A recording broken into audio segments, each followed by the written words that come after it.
میں نے خود کو بہت کمزور محسوس کیا جب تنگ دستی کے باوجود میرے بیٹے نے مجھ سے اپنے ہفتہ وار جیب خرچ کا تقاضا کیا۔ پچھلا ہفتہ بہت خراب گزرا تھا۔ کارخانوں میں گیس کی بندش کی وجہ سے کام بند تھا۔ میرا کام بھی ٹھیکے کا تھا، یعنی جتنا کام کر لیتا اتنی اجرت مل جاتی۔ کوئی تنخواہ یا لگی بندی آمدنی نہ تھی۔ اگر کام مستقل چل رہا ہو تو خرچ کے علاوہ بہت بچت بھی ہو جاتی تھی۔ میرا چھوٹا بیٹا 3 سال کا تھا۔ ظاہر ہے وہ ان معاملات کو نہیں سمجھ سکتا، مگر بڑا بیٹا پارس 4تھی جماعت میں پڑھتا تھا اور دوسرے بچوں کے مقابلے میں ذہین اور سمجھدار تھا۔ گھر کے حالات اس کے سامنے تھے۔ اس دن جب اس نے معمول کے مطابق اپنا ہفتہ وار خرچ مانگا تو مجھے حیرت ہوئی، بلکہ دکھ ہوا کہ میرا سمجھدار بیٹا گھر کے خراب حالات کو محسوس نہیں کر رہا۔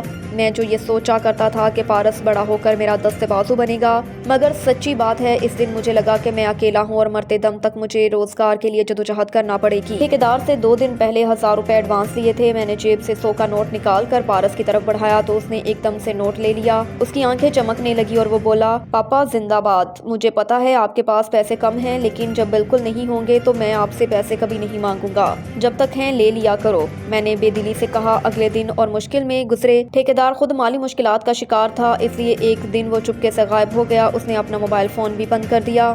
میرے گھر میں نوبت فاقوں تک آن پہنچی اور میں اکیلا اس مشکل میں نہیں گھرا ہوتا تھا۔ مجھے جیسے ہزاروں لوگوں کے چولہے ٹھنڈے ہو چکے تھے جو فیکٹریوں میں کام کر رہے تھے۔ سردیوں کا موسم تھا، گیس کا پریشر ہو چکا تھا، مزدور طبقہ سڑکوں پر نکل آیا۔ میں بھی اسی احتجاج کا حصہ تھا۔ ہم اپنے حق کے لیے مظاہرے کرنے لگے۔ پھر ان مظاہروں میں تشدد ہوا، پولیس نے جلوس کو روکنے کی کوشش کی، مظاہرین مشتعل ہوئے تو پولیس ان پر ٹوٹ پڑی۔ مجھے اس کے بعد صرف اتنا یاد ہے کہ میرے سر پر ایک ڈنڈا پڑا اور میں بے ہوش ہو کر سڑک پر گر پڑا۔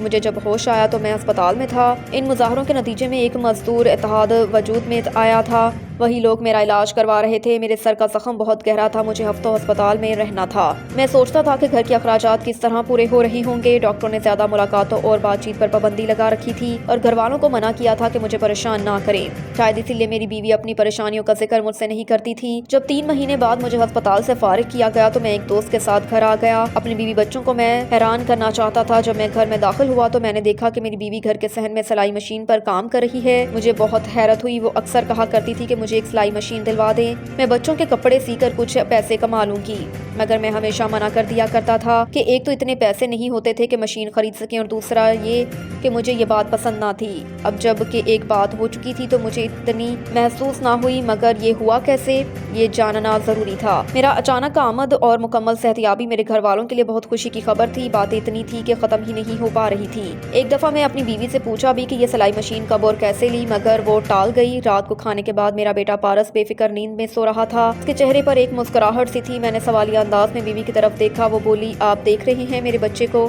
ہاں، میں نے آہستگی سے کہا۔ مجھے افسوس ہے کہ میں اپنی اولاد کی توقعات پورا نہ کر سکا۔ یہ اپنے ہفتہ وار خرچے کے لیے تو تمہیں بہت تنگ کرتا ہوگا۔ نہیں، میری بیوی نے فخریہ لہجے میں کہا۔ آپ کے زخمی ہو جانے کے بعد اس نے مجھے بالکل تنگ نہیں کیا، بلکہ یہ اپنی عمر سے بڑا اور سمجھدار نظر آنے لگا۔ آپ پوچھ رہے تھے نا کہ میں نے سلائی مشین کیسے لی؟ پیسے پارس نے دیے تھے۔ پارس نے؟ میرے لہجے میں حیرت تھی۔ ہاں، آپ اسے جو جیب خرچ دیتے تھے وہ بالکل خرچ نہیں کرتا تھا۔ اس نے 2 سال تک 1 روپیہ خرچ نہیں کیا، عیدی کے پیسے بھی جمع کرتا رہا۔